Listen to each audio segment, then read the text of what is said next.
I say, ooh, aha. Okay, let's go na tayo. Hello, my dear. My dear Libra. Second half of March 2024. This is from March 16 hanggang sa katapusan. I know, my dear Libra, it is late kasi 19 na. But it's better than late than never. Tama ba ako doon? Kagagaling ko lang ng, 'di ba, gym. Okay? Shout out sa aking gym instructor. 'Di ba? I lost about 7 to 8 kilograms. Okay. Body weight. Okay. So hello, my dear Libra. Second half of March 2024. 16 hanggang sa katapusan. So, apply mo to sa sarili mo to. Ano daw? Apply mo to sa sarili mo wherever you watch this video. Ano daw? Okay, let's go na tayo, my dear Libra. Tama ng chismis, tama ng chika. Masyado kaya tayong nakatingala. Okay, you go down. Okay? Okay, let's go na tayo, my dear Libra. Let's go. Uy, what happening? What is wrong, my dear? Teka nga. Cleanse muna natin. Okay, my dear. Okay. I feel you leaving me behind. Okay. I feel you leaving me behind. My dear, ito yung pakiramdam na parang ka nag-emote. I feel you leaving me behind. Parang iniiwanan mo ko. Parang pinababayaan mo ko. Parang inaabandona mo ako. Parang ganun yung energy, my dear. No? So, you are referring to a person na parang wala kang care sa akin. Na parang iniiwan mo ko. Parang ganon. Posibleng wala siyang time sa'yo. Ganon. Tingnan natin, my dear. Anong kaartihan to, Libra? Anong meron? Okay. Let me see, my dear. At isusunod na natin si Virgo after this. Okay. If I ask you to stay, would you leave? If I ask you to stay, would you leave? If I ask you to stay, would you leave? Pag sinabi ko sa'yo na dito ka lang, aalis ka ba? My dear Libra, may buhay naman kasi yung tao. Yun ang nakukuha ko lang dito, my dear, na energy, ha? Parang gusto mo kasi, my dear Libra, ha? Second half of March 16 hanggang sa katapusan. Gusto mo kasi, my dear Libra, ha? Based on the energy to, ha? Aray ko. Based on the energy. Parang gusto mo kasi, my dear Libra, lahat ng atensyon ng tao nasa'yo. Hindi naman kasi pwede yun. 'Di ba? Parang gusto mo sabihin doon sa tao, my dear Libra, dito ka lang. Kasi yung dalawang card is nagmamatch. Sabi mo dito sa first card, I feel you leaving me behind. No. So, there's a tendency, my dear, na gusto mo, yung tao, lagi lang siya nandiyan. Kung sino man tong tinutukoy dito, my dear Libra, gusto mo, lagi lang siya nandiyan. Ayaw mo siyang umaalis. Gusto mo, lahat ng atensyon nasa iyo lang. Okay, if I ask you to stay, would you leave? Parang gusto mo, lagi mo lang siyang kasama. Gusto mo, lagi mo lang siya nakikita. Eh, paano kayo kakain? 'Di ba? Tingnan natin, my dear, ha, kung ano nangyayari. Hindi, kumbaga kasi, my dear, yung energy niya is more on, para kang nagtatantrums. Para kang bata. Yun na nakukuha ko dito. Na parang, dito ka lang, huwag kang umalis. Parang ganun, sama ako, kung saan ka pupunta. Parang ganun na nakukuha kong energy, my dear. No? So, tingnan natin, my dear, additional cards tayo para mas maintindihan ko yung message. Okay? My dear Libra.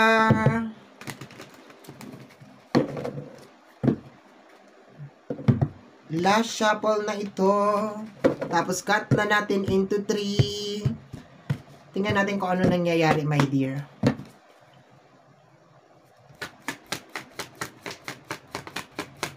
I-analyze ko kung ano yung nangyayari. Bakit ganon? We have here the Queen of Wands. It's more on manifestation, my dear. No, may kinalaman sa mga bagay na gusto mo. Kaya gusto mo siya, my dear, na nandiyan dyan lagi. Kasi nga gusto mo. Okay. Kasi Queen of Wands. And si Queen of Wands, based on my cards, si Queen of Wands medyo may pagkamaldita o may pagkamaldito na energy kasi yan. Kasi wala naman gender si Queen of Wands. So, it's like you. Hindi naman ibig sabihin, babae lang yung nanonood sa akin, di ba? So, posibleng lalaki, posibleng tomboy, posibleng bakla. So, may si Queen of Wands kasi, mayroon siyang energy na pagka, yung maldito or maldita, na pag ginusto niya, ginusto niya. So, there's a tendency na may pagka ganun yung energy mo, my dear Libra, na pag ginusto mo talaga, no? And, yung level kasi ng kagustuhan mo is connected na gusto mo mag-stay yung tao, dyan lang siya. Tingnan natin ha. Let me see. Okay? The Six of Cups. Okay? So, there's a tendency na baka lagi mong iniisip tong tao na to. Pero yung energy ng Six of Cups parang nandoon sa energy ng pagsisisi. Parang nagsisisi ka. Nagsisisi dahil wait a minute ha, let us puzzle your reading, my dear ha. Puzzle natin ha. Let us puzzle your reading. The Page of Sword.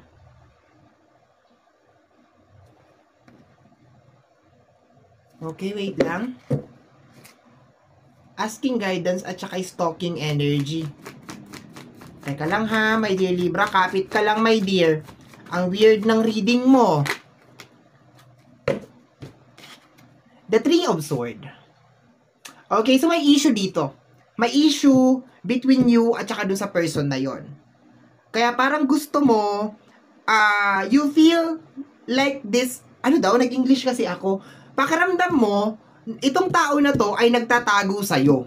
No, ibig sabihin, umpisa na siya naglilihim sa'yo. No? Posible sa energy ng Queen of Wands, nangarap kayo ng sabay or kasama siya sa mga pangarap mo. Pero this time, itong tao na tinutukoy dito, my dear, is gumagawa siya ng ibang daan na hindi ka kasama. Which is hindi mo nagugustuhan. Kasi gusto mo, dahil kasama siya sa mga plano mo, dapat kasama ka rin sa mga plano niya. Okay? So, meron ka ditong Three of Sword, the Page of Sword. Sa energy ng Page of Sword, nag-a-ask ka ng guidance, okay? If you should let go this person, kung ile-let go mo na ba siya. Kasi hindi mo naiintindihan kung bakit siya lumalayo. Parang, hindi naman siya lumalayo. I think, my dear, hindi siya lumalayo. Yun na nakukuha ko, hindi siya lumalayo sa'yo. Kinakailangan lang talaga niya ayusin yung buhay niya. Yun na nakukuha ko, my dear, ha? Tingnan natin, ha? Meron pa naman tayong 4 cards. Let me see. At saka yung page kasi, you're asking guidance at saka stalking energy. So, posibleng ini-stalk mo siya. Okay? The Lovers. Relationship. Nangarap kayo ng sabay. Nangarap kayo ng sabay. Nagmanifest kayo ng sabay. Nangangarap ka, kasama siya. Pero nararamdaman mo, my dear Libra, na nangangarap siya pero hindi ka nakasama. Yung goal niya in life, hindi ka nakasama. Kasi, naglalakad siya ng solo flight. Gumagawa siya ng sarili niyang diskarte ng kanya lang. Hindi na siya nagsasabi sa'yo. Hindi na siya nag-share sa'yo. Yun ang nakukuha ko dito na energy, my dear. Okay? So, bakit hindi niyo pag-usapan? Diba? Kasi itong buong energy na to, my dear Libra, ikaw lang ang nakakaalam nito. So, kung meron kang anything na nasa puso mo, bakit di mo na lang sabihin sa kanya? Diba? So, tingnan natin, my dear. The Six of Cups, ang nakuha kasi sa energy ng Six of Cups, parang nagsisisi ka. No? So, clarify natin, my dear, yung Six of Cups, another Three of Sword. Yes, meron ka nga mga nalalaman. Nag-flip yung Three of Sword, ha? Bali, hakot mo, my dear, yung Three of Sword. Parehas. Dulo. Dito sa set ng cards na to, dalawa yung Three of Sword. So, sabi ko sa Six of Cups, nagsisisi ka. Ayan. Kasi meron ka mga nalalaman tungkol sa tao na to. Ibig sabihin, this is the time na mas nakikilala mo yung totoong ugali niya kung sino talaga siya. 'Di ba? Akala mo yun na yun, kilala mo na talaga siya. Pero ngayon mo nakikita na 'Di ba? Iba pala siya. Iba talaga siya sa lahat. Ganun na nakukuha ko dito. Akala mo kilala mo na siya, pero hindi mo pala talaga siya kilala. Ibig sabihin, malalim tong tao na to. Kung sino tong tinutukoy dito na tao, malalim talaga siya, my dear. Ibig sabihin, ano siya, undistractable siya na klase ng tao. Yes, hindi siya immune sa problema, hindi siya immune sa mga emotional problems or something like that, pero lalaban at lalaban siya. Pero sa'yo kasi, my dear, parang nagsisisi ka, my dear, kasi parang masyado kang nasanay na nandiyan siya. Parang ganon. And this time, parang gumagawa na siya ng mga desisyon na hindi ka kasali. Kaya parang pakiramdam mo, iniiwan ka niya sa ere. Parang ganon. Pero I think meron lang itong mga inaayos. Pag-usapan nyo kaya. Ako nahihirapan sa inyong dalawa. No?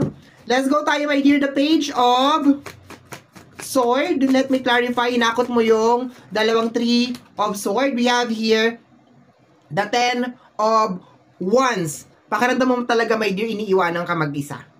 No? Huwag kang mag-focus, my dear, ha? This is a friendly suggestion, my dear Libra. Huwag kang mag-focus sa mga negative. Okay? Huwag ka rin makipag-usap sa mga taong negative, walang pangarap sa buhay, kasi itong nararamdaman mo, second half of March, lalala to, my dear. And there's a tendency na kahit wala namang kayong problema talaga nitong tao na to, magkakaroon kayo ng malalim na problema because of palalalain mo. Yun lang ha, yun lang ang nakukuha ko dito. Kaya tingnan natin, my dear, yung first 15 days of April, kung lalala ito. Kasi nagkakaroon ka na ng something inside you eh. Nagkakaroon ka na ng problema sa loob mo. Pakiramdam mo iniiwanan ka, pakiramdam mo inaabandona ka, pakiramdam mo wala nang pakialam sa'yo. Ibig sabihin, my dear, yung mga maliliit na effort nitong tao na to, hindi mo nakikita. Hindi mo nakikita. Kasi hindi mo siya napapasunod doon sa way mo. Doon sa gusto mo mangyari. Hindi man ibig sabihin, my dear Libra, na hindi ka sinunod, hindi ka na mahal. O hindi ka nakasama sa mga plano niya. Di ba? Pag-usapan yung dalawa to, my dear. Kung merong issue, kung meron ka ba mga nalaman tungkol sa kanya, pag-usapan yung dalawa. Okay? Last card tayo, my dear Libra. Last card. Okay? We have here the 6 of Pentacles. My dear, posibleng vice versa yung energy. Posibleng hindi ko masabi na my dear na siya lang ang tumutulong sa'yo. I think tumutulong ka rin sa kanya, give and take. Pero, parang napapansin mo, ikaw lang nang ikaw ang tumutulong sa kanya. Yun ang nakukuha ko, my dear. Parang ganun yung energy. Pero pakiramdam ko parang sa mga kayo nag-give and take. May ganun. Meron din naman siyang part, my dear Libra, na nakatulong siya sa'yo. Meron din naman part na nakatulong ka rin sa kanya. Kaso, my dear, ang nakukuha ko dito, hindi kanya iniiwanan sa ere. 'Di ba? Sabi mo kasi dito, I feel you are leaving me behind. Hindi kanya iniiwan sa ere. Yun ang pakiramdam ko dito, my dear. Pakiramdam ko, meron lang talaga siya mga personal na problema. Hindi ko siya kinakampihan. Mas maganda kung pag-uusapan nyo itong dalawa. Kasi sino ba naman ako? 'Di ba? Pag-usapan nyo, especially kung nasa loob ng relationship, kasi merong lover's card, na meron ka mga bagay na napapansin sa kanya na hindi mo nagugustuhan o hindi mo naiintindihan. 'Di ba? Pag-usapan nyo, kasi hindi naman manghuhula yung tao na yan. No? So, at saka, maski manghuhula yan, hindi niya rin naman, maski manghuhula yan, hindi niya rin, basta, hirapan ako magpaliwanag sa'yo. Bottom deck of the card, hidden message is the strength card. Tibayan mo yung loob mo, my dear, kasi, meron talagang mga panahon, my dear, na hindi talaga umaayon. 'Di ba? Meron tag-ulan, meron tag-araw, merong, 'di ba? May mga ganun taglagas, 'di ba? Hindi natin kontrolado 'yan eh, yung panahon. So, if just in case, my dear, na hinahagupit ka ng problema at hinahagupit din siya ng problema, therefore, you need to stay strong. Kailangan hindi maapektuhan yung relasyon yung dalawa. And if just in case, meron man mga nararamdaman inside, mga misunderstanding, mga tension, mas maigi, my dear Libra, na pag-usapan yung dalawa yun. Hindi yung nag-overthink ka, kasi hindi lahat ng iniisip natin, my dear Libra, ay totoo. Okay? So, my dear Libra, yan ang reading mo para sa yung second half of March 2024. Somehow, my dear, kung nagustuhan mo to, especially kung nag-oily ang aking face, especially kung napadahan ka lang, don't forget to subscribe. Pag-click lamang po notification bell para ma-update ka sa aking mga upload, and free to like, free to share, free to comment sa lahat ng ating mga videos. Once again, my name is RJ, also known as Apo J. Maraming salamat po, and until next time, bye-bye! Thank you, my dear. Maraming salamat po!